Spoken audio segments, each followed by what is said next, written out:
최근 이나은과 여행을 하면서 옹호 방송을 하며 날아갔던 사람이 있죠. 바로 곽튜브입니다. 곽튜브 관련해서 다른 폭로도 터졌다고 하는데, 안녕하세요, 곽준빈씨 중학교 동창입니다. 곽준빈씨가 가난 외모 때문에 학교 폭력을 당했다는 주장에 대해서는 동의하기 어렵습니다.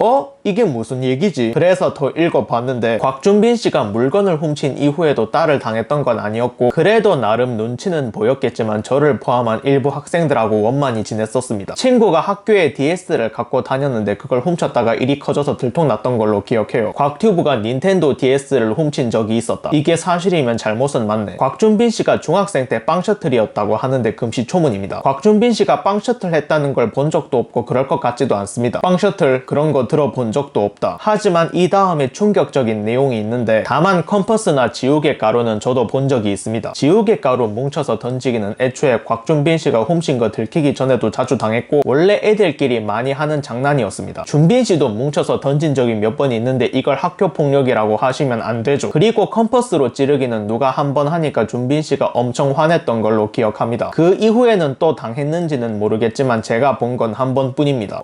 이게 장난이라고 볼 수 있나? 지우개야 뭐 서로 던지고 놀았다면 장난으로 볼 순 있겠는데 컴퍼스로 찌르는 게 어떻게 장난이지? 컴퍼스 진짜 날카롭고 위험하잖아. 오히려 지우개에 뭉쳐서 던지기나 컴퍼스 등의 신체적 폭력들은 거의 없었고 거지 이런 식으로 많이들 놀렸죠. 이거는 곽튜브를 향한 학폭이 있었다고 시인하는 꼴 아닌가? 거의 없었다는 말은 한 번이라도 있었다는 말이고, 아예 없었으면 전혀 없었다고 이야기를 하거든. 이러고 끝에 가서 하는 말이 뭐냐면, 진짜 왜 그렇게 방송 등에서 본인을 가혹한 학교폭력의 피해자라고 포장하고 다니시는지 이해되지 않습니다. 곽튜브가 학교폭력 피해자라는 전제가 거짓이면 모르겠는데 어쨌거나 학폭 피해 사실이 있는 상태에서 저런 말은 부적절하지 않나 싶습니다. 저는 이것 때문에 곽튜브를 그렇게 욕하길래 학폭 자체가 거짓인 줄 알았는데 그건 아니었네. 동창도 있었다고 말은 하니까. 저 게시물이 올라가고 곽튜브 소속사에서도 입장을 밝히는데, 글 작성자가 친구들이 집에 놀러 가거나 어디 사는지 듣고서 좀 놀렸을 수는 있다고 생각하긴 합니다만, 다만 거지라고 놀린 건 많이 들어서 잘 기억납니다. 몇몇 친구들이 그때 심하게 놀렸을 수는 있겠으나 라고 수차례 언급한 것처럼 실제 곽준빈의 가정 형편에 대한 지적과 놀림은 중학교 때부터 존재했고 지속적으로 이어졌습니다. 닌텐도 절도에 대해서도 말하는데, 글 작성자의 폭로 중 중학교 2학년 때 DS를 훔쳤다는 주장은 허위 사실입니다. 여기서 언급된 DS는 닌텐도 DS로 추정되며 2004년 12월 7일 오마이뉴스 닌텐도 DS 12월 24일 전격 출시. 뉴스 기사에 따르면 닌텐도 DS는 미국과 일본에서 각각 2004년 11월 21일, 12월 2일 발매되었습니다. 닌텐도 국내 유통을 맡고 있는 대원 CI는 2004년 12월 24일 국내 출시한다고 밝혔습니다. 또 다른 기사 2006년 12월 25일 서울경제 닌텐도 한국시장 본격 공략에 따르면 그동안 영어 또는 일어판 닌텐도가 유통되었고 2006년에 이르러서야 닌텐도 한국 법인이 설립, 정식으로 한글판 닌텐도가 유통되었다고 언급하고 있습니다. 곽준빈이 중학교 2학년에 재학 중이던 2005년 당시 동창들에게 확인한 결과 주변에 그 누구도 DS라는 것조차 몰랐다고 할 정도로 희귀한 물건이었고, 무엇보다 곽준빈이 게임기를 훔쳤다고 기억하는 이 역시 없었습니다. 곽준빈 역시 본인이 해당 일을 한 적이 없다고 밝혔습니다. 당시에 닌텐도는 구하기 어려운 물건이었고 곽튜브 동창들도 그리고 곽튜브도 그런 적이 없었다고 합니다. 소속사 측에서 강경 대응한다고 하는데 저 글 쓴 사람은 각오해야 하지 않을까 싶네요. 그리고 곽튜브한테 연일 안 좋은 소식들이 계속 나온다고 하던데, 곽튜브 전현무 계획 2 첫 녹화 불참, 이나은 옹호 여파, 곽튜브 모자이크 해달라, 거듭된 사과에도 김태호 예능 불똥. 이거 보고 곽튜브가 그렇게 죽을 죄를 졌냐 이런 말 하는 사람들도 있는데, 물론 잘못한 건 아닙니다. 하지만 본인 입으로 학폭 피해자라고 샤라웃 했던 사람이 정작 왕따 가해 논란 있던 사람이랑 같이 즐겁게 여행하고 옹호하는 듯한 방송을 했으니 그에 따른 괴리감과 배신감이 느껴지지 않았나 싶습니다. 유튜브는 몰라도 앞으로 방송 활동은 힘들 것 같네요. 마지막으로 영상이 좋으셨으면 구독과 추천 부탁드립니다. 결론입니다. 진짜 둘이 결혼했어야 했다.